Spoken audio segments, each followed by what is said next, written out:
Vamos lá, agora nesse próximo passo você vai conseguir entender também como que a gente pode negociar criptoativos, qual é a maneira certa da gente negociar esses criptoativos e entender as diferenças de tipos de negociações, tá? Primeiramente a gente deve falar de alguns pontos que eu considero muito interessantes, que a gente falar das exchanges, as exchanges descentralizadas, as exchanges centralizadas, para que vocês possam entender direitinho qual é a maneira certa de você investir nesse mundo, certo? Primeiramente, vamos falar sobre a exchange centralizada e o que que isso significa, tá? Uma exchange centralizada, ela funciona da mesma forma que uma corretora comum, né? Que é uma corretora onde a gente tem um dono e esse dono ele sofre de muitos fatores estatais, né? Do Estado, por exemplo, a Binance, para poder operar no Brasil, ela tem que seguir as leis brasileiras, entende? Então, por quê? Porque ela tem um CEO por trás. O CZ é o CEO da Binance, né? Então, ou seja, o governo, o Estado, ele tem como recorrer a uma pessoa porque aquela pessoa deu cara a tapa.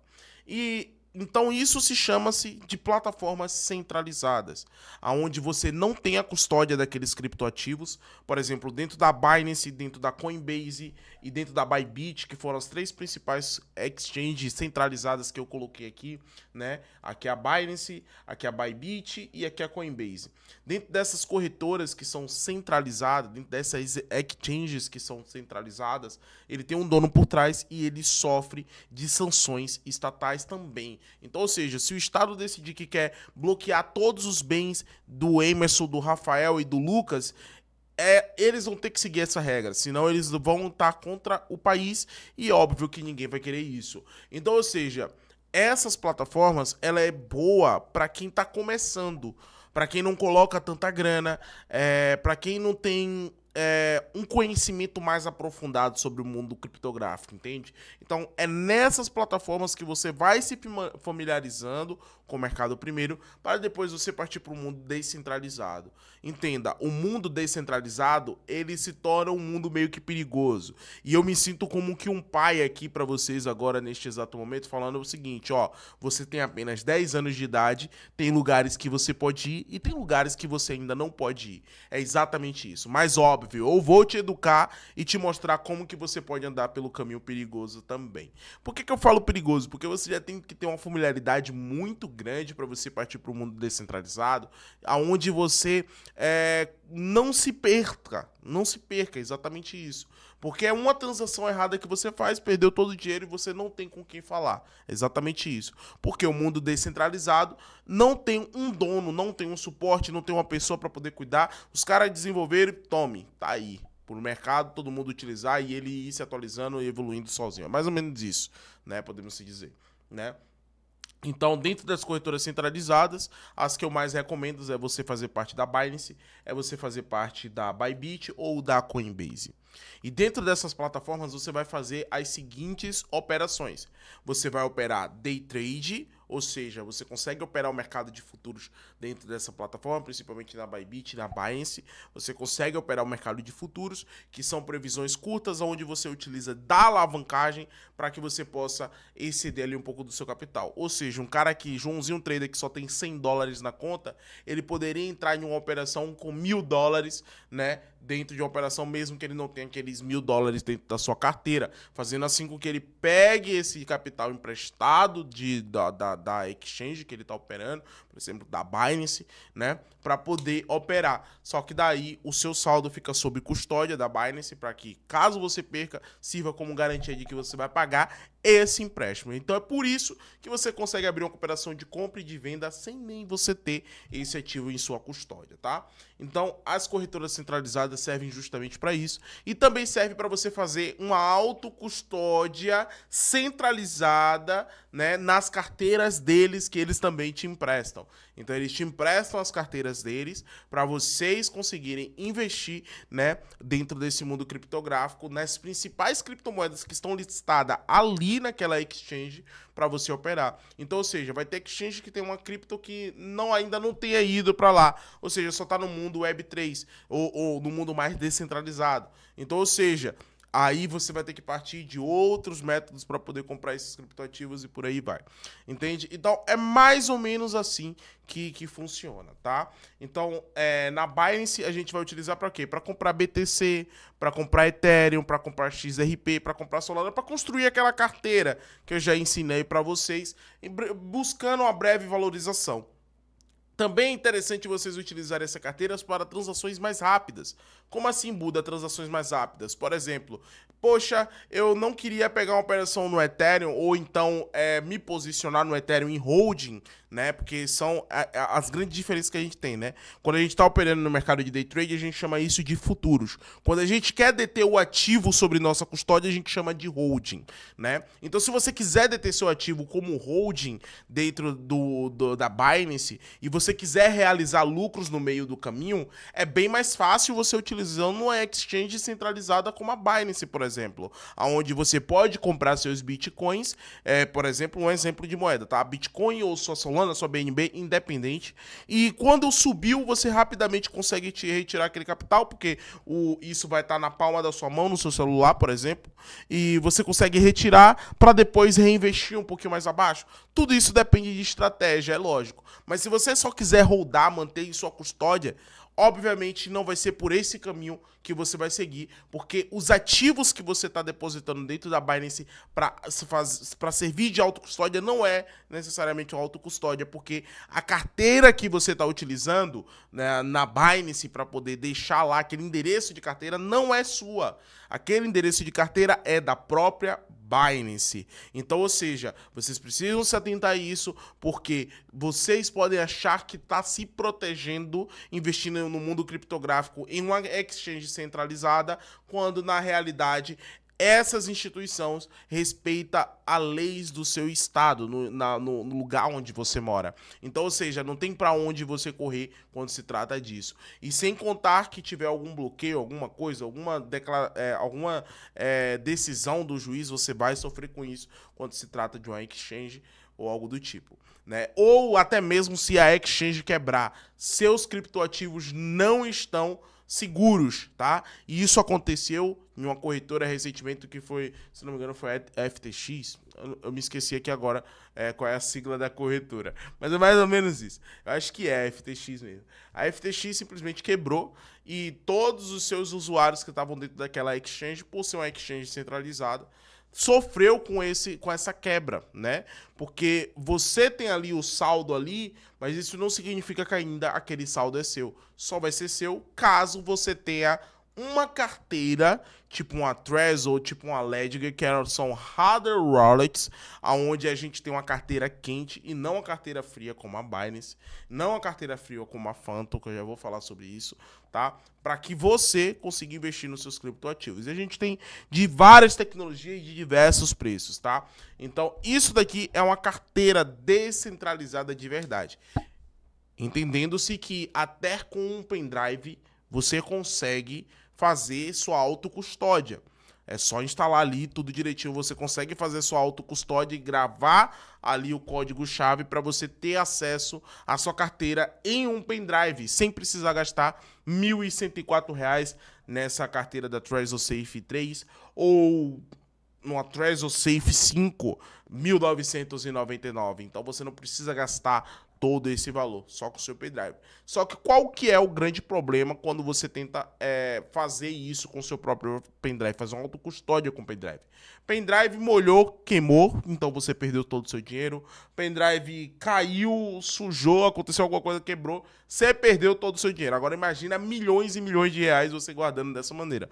Não faz sentido nenhum. Então, ou seja, o pendrive está muito suscetível a essas quebranças. Então a Trezor, ela tem esse poder de te dar essa questão de que, tipo, quebrou, né? Você ainda não perde tudo. Calma, calma. Tá tudo aqui guardado em nosso sistema e a gente vai te dar outra carteira e você vai conseguir salvar tudo nessa próxima carteira. Mais ou menos assim como que funciona a grosso modo, tá?